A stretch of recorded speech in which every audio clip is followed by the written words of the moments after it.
Es una bendición saludarles y verles. Mi nombre es Vidal. Si no he tenido el privilegio de conocerles personalmente, quiero darle la bienvenida a nuestra iglesia. Tengo el privilegio de servir como uno de los pastores de esta iglesia y lo hacemos semana tras semana. Compartimos el mensaje, estudiamos libros de la Biblia y por eso es que estamos en el libro de Santiago. Así es que si tienen una Biblia, ábranla, búsquenla ahí, busquen sus apps, su teléfono, lo que tengan, pero abran la Biblia porque necesito que lean conmigo la palabra de Dios. Si acaso están visitando, si acaso están regresando después de un rato de no haber estado aquí, quiero platicarles de qué trata el asunto, la película que estamos viendo a través del libro de Santiago. Santiago es uno de los medios hermanos de Jesús, que nació y creció con Jesús en aquel tiempo, hace 2000 años aproximadamente, en el cual nos enseñó varios principios, y uno de ellos tiene que ver con la cuestión de la vida, cuando la vida no es precisa. Cuando hablamos de, y hoy tenemos dos cubos en lugar de uno, tenemos dos cubos que obviamente como seres humanos todos tenemos ideas preconcebidas, tenemos lentes a través de los cuales vemos la vida, y cuando se trata de matrimonio, crianza de hijos, crianza o cuidado de padres en edad avanzada, cuando se trata de finanzas, cuando se trata de las elecciones de este próximo mes en noviembre, todos tenemos una idea de cómo debe de terminar la historia. Cuando entramos a casarnos, a criar hijos, todos tenemos una idea preconcebida. Y el punto aquí es de que qué hacer cuando la idea que tenemos no encaja con la realidad, y muchas de las veces la realidad se ve completamente diferente. Porque sí, todos sin excepción estamos pasando por experiencias en la vida que se ven así.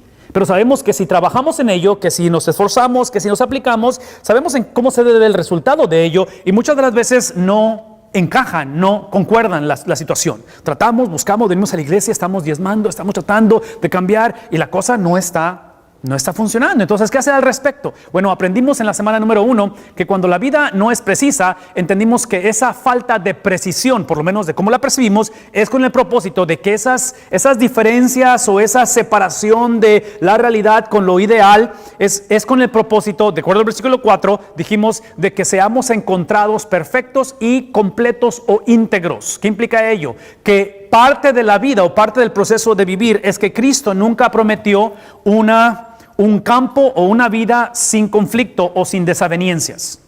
Cristo solamente prometió que en el proceso de lo que deseamos a lo que realmente es, Él lo único que iba a hacer, iba a simplemente hacernos perfectos o íntegros, que es reflejado en esta manera de ser equipados o entrenados o capacitados. La promesa nunca fue la ausencia de un campo de batalla.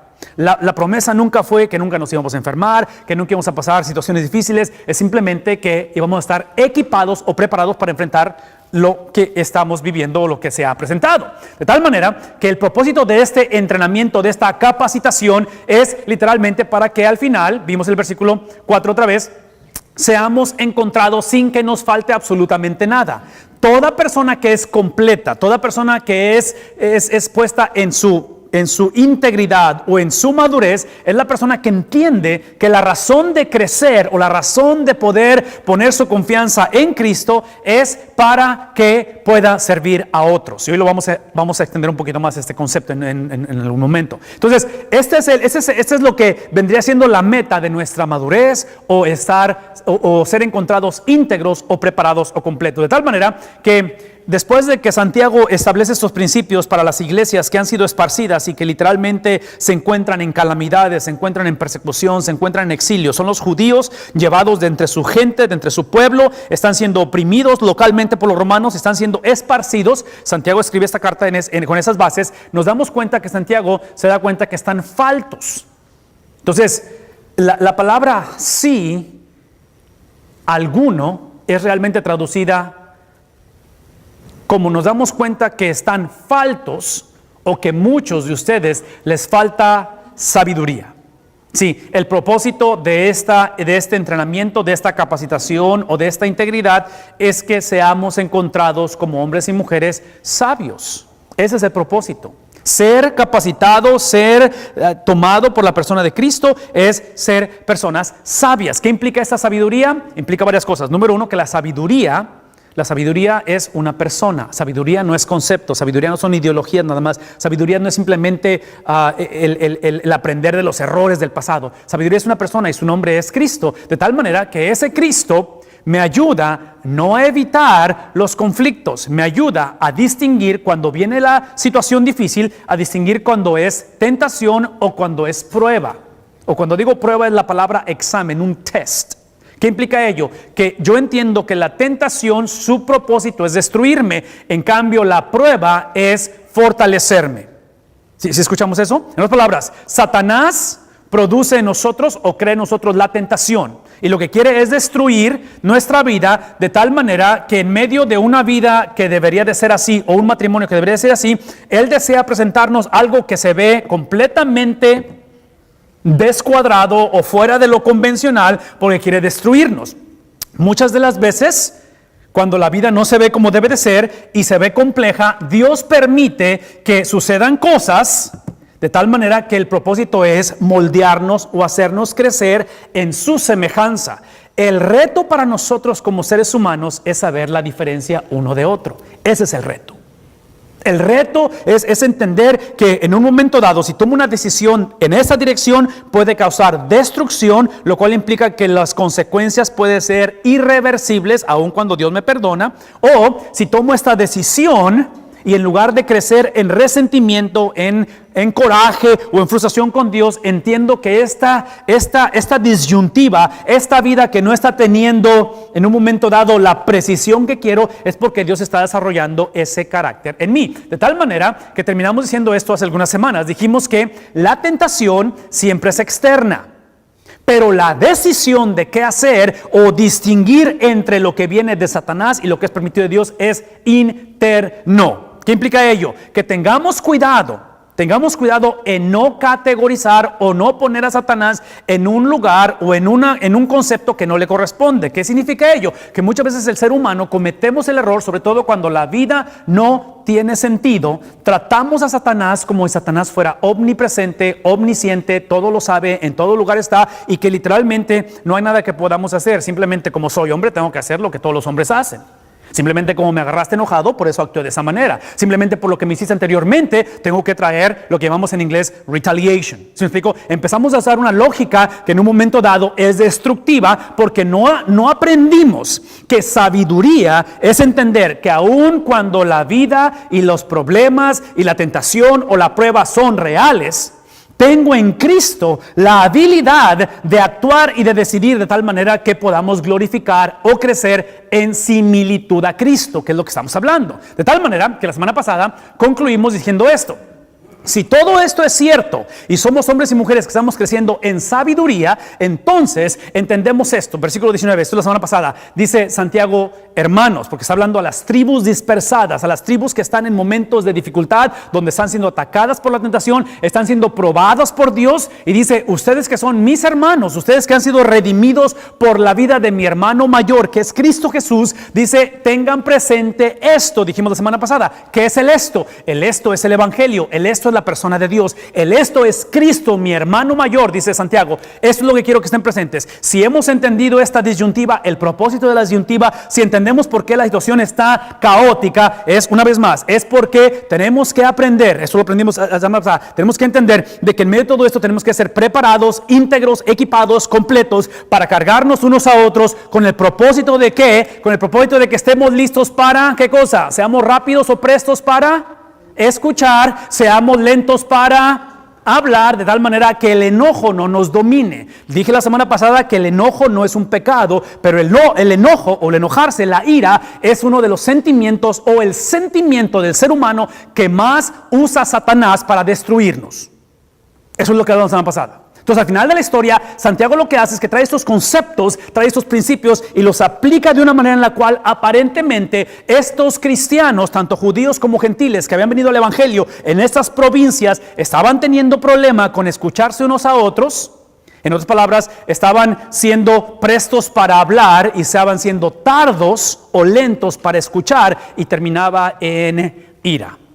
Esta mañana lo que quiero que hagamos es que avancemos a dialogar un poquito más en lo que eso implica. Oren conmigo. Padre, en el nombre de Jesús, queremos invitar a que tu Espíritu simplemente nos permita asimilar, entender lo que estos escritos han hecho, están haciendo y necesitan hacer en nuestra generación, en nuestra iglesia. Te bendecimos y oramos para que seas tú que continúe hablando en esta mañana. En el nombre de Jesús es que oramos. Amén. Yo no sé ustedes cómo es que crecieron o cómo es que acostumbraron celebrar cumpleaños. Pero el mes de octubre para mí, para nosotros como familia, es un mes de muchos cumpleaños porque mis dos hermanas, que nada más tengo dos hermanas, soy el mayor de tres, mis dos hermanas cumplen años este mes, mi esposa cumple años este mes, entonces hay un montón de cumpleaños en la familia y cuando pienso en los cumpleaños me lleva a pensar cómo los celebrábamos. Obviamente, en el caso mío en particular y de mi esposa y de mis hermanas, es que todos venimos, crecimos en México, llegamos a Estados Unidos ya como adultos jóvenes, pero ya adultos, entonces nuestras memorias o nuestros recuerdos de cumpleaños son de allá, en una cultura muy diferente a la de ahora, en un contexto muy diferente, y allá fueron los cumpleaños. De tal manera que hoy en día, porque mis hermanas cumplen años y especialmente mi hermana, la de en medio, porque tengo dos, pero la de en medio y yo somos literalmente 11 meses separados. Entonces ahorita, porque su cumpleaños fue apenas antier, ahorita este mes tenemos la misma edad mi hermana y yo. Entonces mis padres cuando nos ven crecer a los dos, porque obviamente muchas similitudes, ustedes ven, inclusive mis papás hacían lo que muchos hacemos, lo celebraban juntos los cumpleaños. Porque es más económico, ¿verdad? Entonces, recuerdo, tengo fotos donde estamos los dos literalmente celebrando cumpleaños. Y luego, 7 años después, nace mi otra hermana. Se aventaron como 7 años para que se les pasara el susto de tener dos tan pegaditos. Pero el punto es de que ahora que crecemos, la historia de nosotros es que mi hermana y yo, la que estoy hablando de que son 11 meses, nos fuimos juntos a la universidad, estudiamos en el este de Texas, en una universidad bautista, y estando allá, mi hermana conoce a este joven de Hope, Arkansas, que es la ciudad natal en Arkansas, donde nace el presidente o el expresidente Bill Clinton, y pues el muchacho se la lleva, y mi hermana nunca regresa. Ha vivido allá por 20 tantos años, no recuerdo cuántos tienen de casados. Más adelante me caso yo y mi esposa y yo crecimos y nacimos juntos en el sentido de que toda la vida nos conocemos. Entonces tengo una hermana que está allá casada con un muchacho americano. Yo y mi esposa obviamente venimos del mismo trasfondo. Y luego mi hermana la menor se casa con un muchacho de aquí de Edimburgo. Entonces ya se podrán imaginar nuestras reuniones de familia. ¿Sí? Una se casa con un americano. Nosotros venimos de México y mi hermana con un tejano. Todavía recuerdo cuando mi hermana se casa, la del medio, porque es la primera que se casó un 31 de diciembre, un famoso Christmas, New Year's Eve, la noche de Año Nuevo, y estábamos en el culto. Mis papás por primera vez van y viajan desde Ciudad Mante, viajan hasta Hope, Arkansas, y estamos en la boda, y la boda es completamente en inglés, no hay traducción para la boda es una boda americana, y mi papá haciéndome un montón de preguntas durante la ceremonia, porque él acostumbrado a cómo son las bodas, si es su casa, su primera hija que se le casa, él decía, es que tiene que ser así, así, así, así, y le dije, papá, bienvenido al mundo de diversidad, porque de aquí en adelante así va a ser el asunto. ¿Me explico?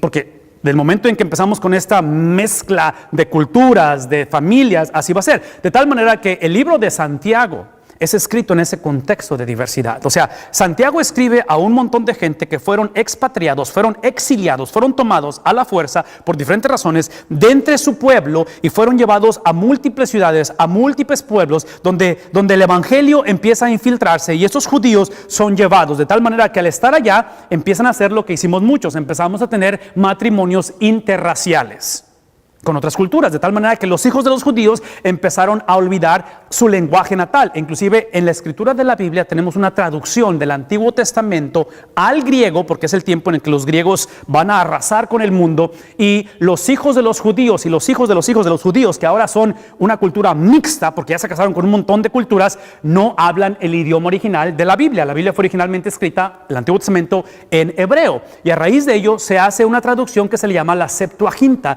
y esa traducción es simplemente el Antiguo Testamento puesto en griego. El punto que estoy tratando de hacer es que en medio de esa diversidad en la cual encontramos en la iglesia en aquel tiempo era principalmente judíos cristianos con gentiles cristianos. De tal manera que en los cultos, los judíos que eran muy celosos de su cultura, eran muy apegados a sus leyes, y especialmente cuando estás expatriado te sale más el sentimiento de tus raíces, y el famoso 16 de septiembre lo quieres celebrar con más pasión porque estamos en países foráneos. Cuando viajas alrededor del mundo y ves otro mexicano o un hispano o un latino y te da gusto escuchar español, algo así está sucediendo, de tal manera que los cultos, cuando se reunían a adorar a Jesús, los gentiles entraban también, que ya eran convertidos, pero entraban comiendo tacos de huevo con chorizo. Y el judío no puede comer puerco. Entonces el judío automáticamente lo juzgaba y decía, pero ¿por qué estás comiendo puerco si no debes de comer puerco? Y el gentil decía, pero es que aquí en Stripes están a 2 por $1. ¿Y por qué no voy a comer si traigo hambre?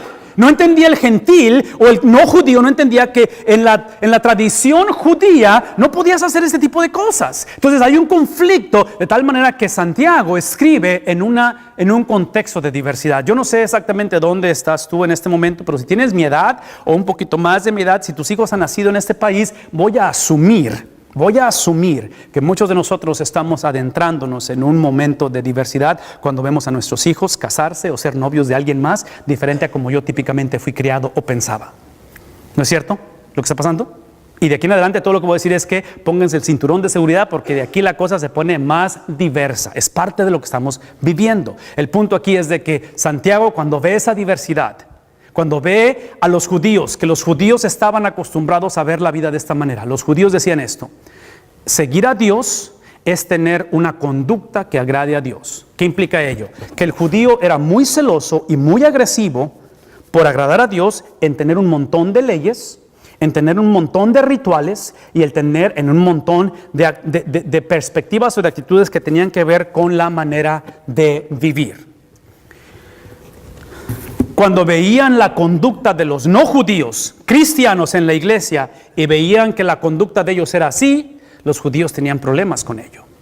Pero por otro lado, te encuentras con los gentiles, que ellos estaban de acuerdo en esto, que la vida tuviera sentido y que se viera así, excepto que los gentiles o los no judíos venían de un trasfondo griego que decían: mientras tengas el pensamiento correcto y creas en Cristo, no tiene nada que ver cómo te comportes.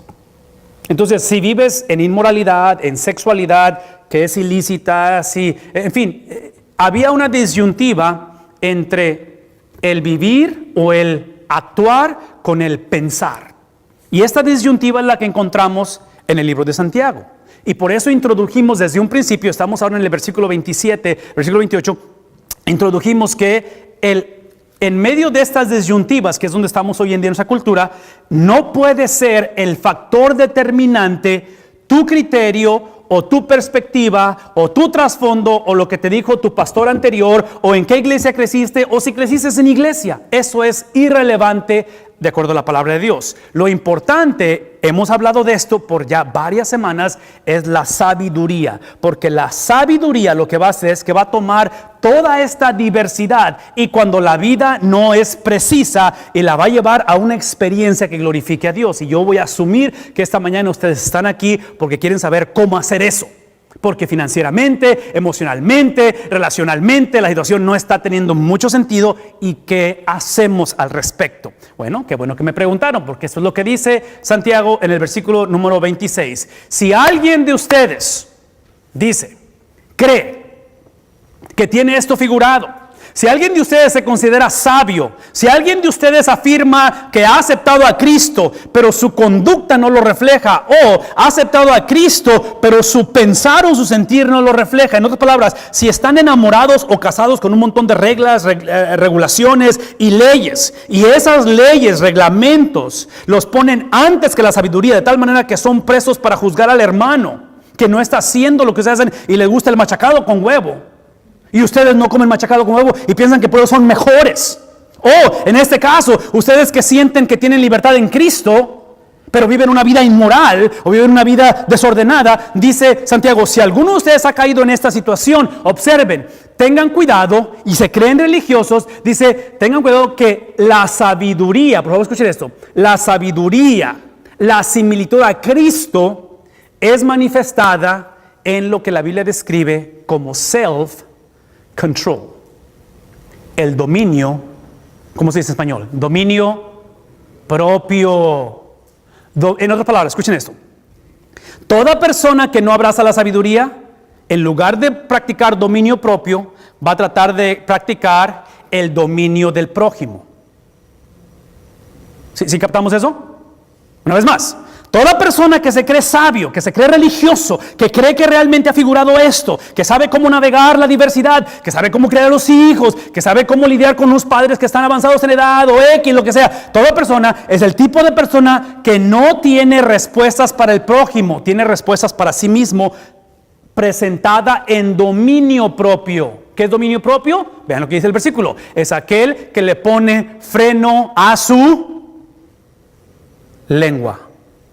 ¿Cómo hablamos? Es obvio que Santiago está hablando de un contexto donde hemos afirmado que de la abundancia del corazón habla la boca. ¿Me explico? Eso es lo que la Biblia enseña. Entonces, lo que estábamos encontrando aquí es que tristemente esta cultura había creado un divorcio entre pensar correctamente o creer correctamente con una correcta actitud. Había un divorcio, había una disyuntiva en estos dos, de tal manera que Santiago dice, si realmente esto va a funcionar, tenemos que casarlos, porque ahora, vean lo que sucede. Toda persona que en lugar de practicar dominio propio, practica o trata de practicar el dominio del prójimo, lo que hace es que se engaña a sí mismo. Vive en un mundo fantasioso. En inglés usamos la palabra counterfeit, que son los billetes falsos. Es un evangelio falso.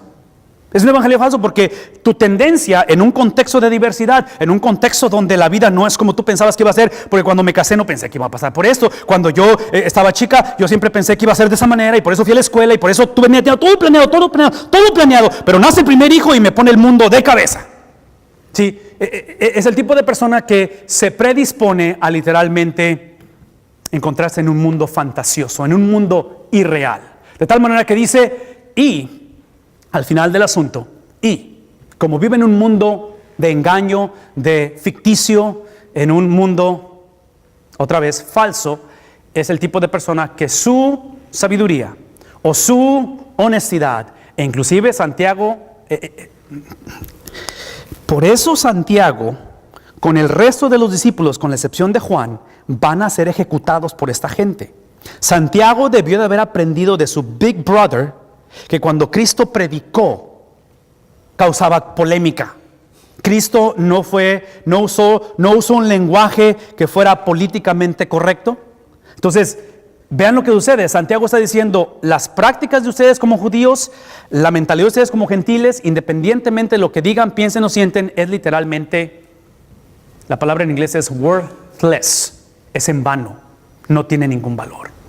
Ahora, dile eso a un judío que toda su identidad está basada en lo que practica. Es como diciendo, ¿cómo es posible que nos hables así? De tal manera que esta mañana quiero que sus oídos pongan esto. Sí, la sabiduría es simplemente recasar, retomar, reconstruir, volver a celebrar las nupcias, el matrimonio, de pensar correctamente con el actuar correctamente.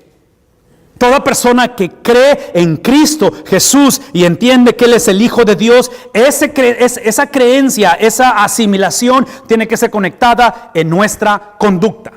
Y viceversa. Toda persona que quiere vivir una vida correcta tiene que entender que su actitud tiene que tener una base más que simplemente no volver a hacer los errores de anteriormente, no volver a, en fin, todas las cosas que tratamos de evitar porque ya lo hicimos una vez. No, tiene que estar basada en algo más que es creer o poner nuestra fe en Cristo Jesús. De tal manera que parte de lo que estamos escribiendo, y aquí es donde vamos a concluir porque nomás son 2 versículos, es que toda persona que es sabia, toda persona que entiende la congruencia, el casamiento, la retoma de estos 2 factores, es el tipo de persona que entiende o que asimila o que lleva a cabo esta experiencia donde esta religión, esta sabiduría, esta experiencia religiosa se le caracteriza como la experiencia, vean esto, que su trasfondo, sus distintivos no es tanto que tengo la habilidad de controlar a otros,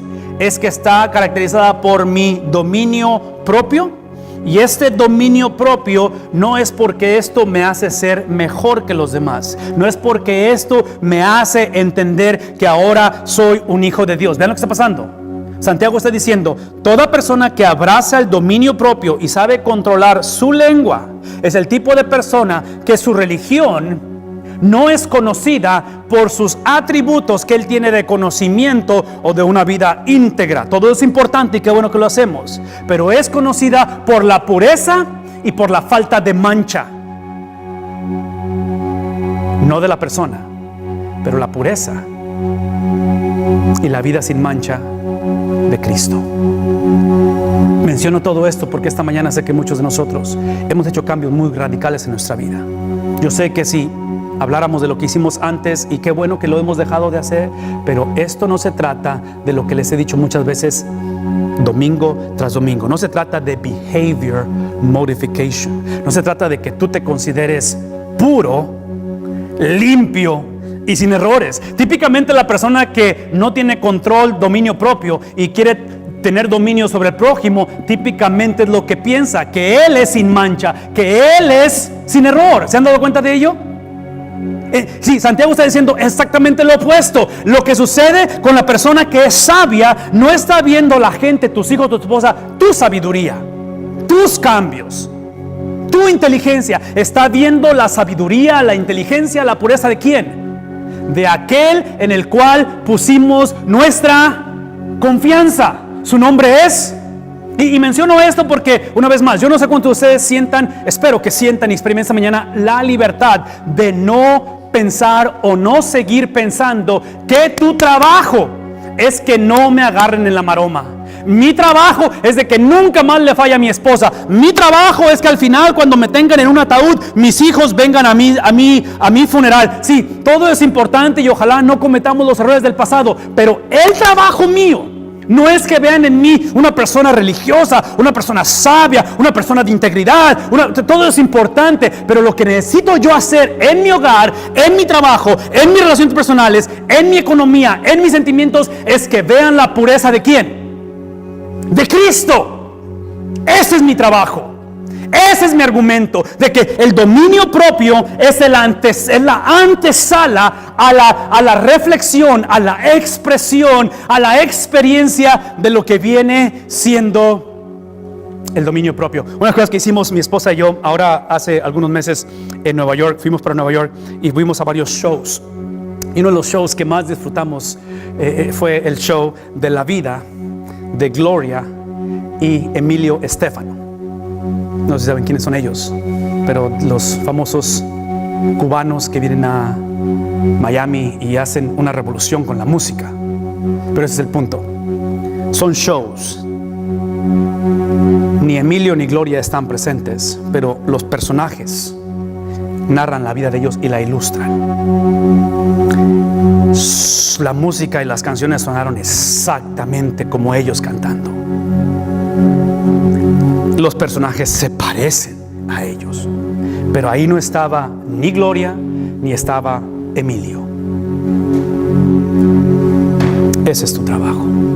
Yo sé que tú no eres Cristo, yo no soy Cristo, pero para alguien como nosotros de acá del Valle, que tuvimos una oportunidad de ir a Nueva York y una oportunidad de entrar a este evento, y probablemente, no sé si una vez lo vayamos a hacer, yo no sé si un día llegue a conocer o estar en un concierto de estas personas en vivo y conocerlas o dialogar con ellos o entrevistarlos. Yo no sé si realmente pueda conocer yo a Gloria y Emilio Estefan, pero el punto es el punto es que esa fue mi única oportunidad de conocer la vida de ellos. ¿Será posible que esta mañana la única oportunidad que tus hijos van a tener de conocer de Cristo es tu vida, la cual expresa la pureza, no la tuya, pero la de Cristo?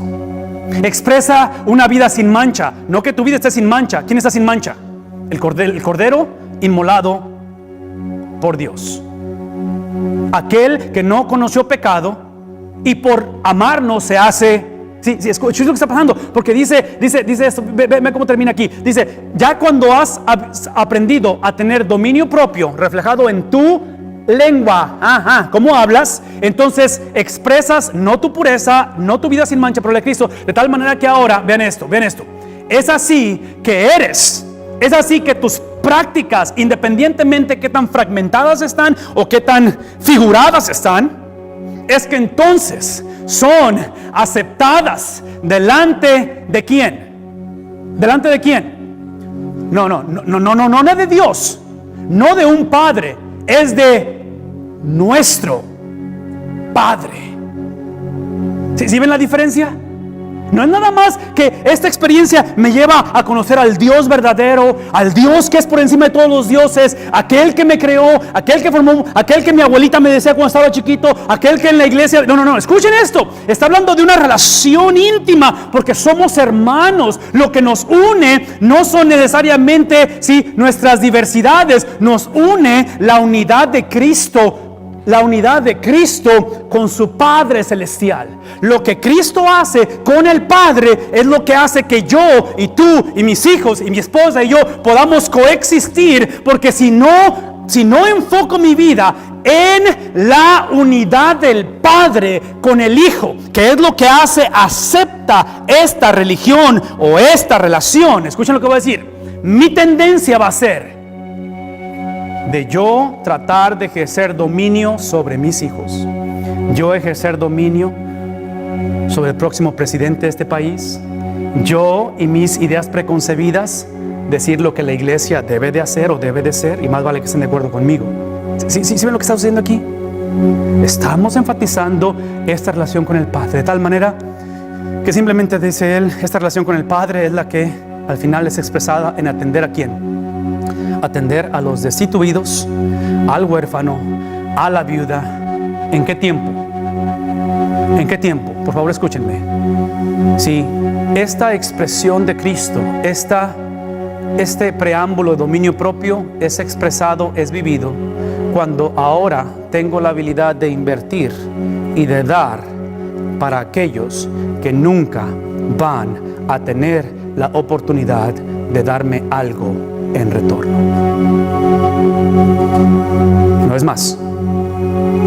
Este evangelio, esta sabiduría, no es simplemente que dejo de hacer cosas malas, no es simplemente que ahora me porto bien, no es simplemente que trato de ser mejor y por eso estoy en la iglesia. Es que ahora tengo una agresividad en ver el bienestar de aquellos que nunca van a poder bendecirme, aquellos que nunca van a poder hacer algo en retorno. La Biblia dice, eso es lo que dice la Biblia en Romanos, que cuando estábamos aún en nuestros pecados, Cristo, ¿qué hizo Cristo?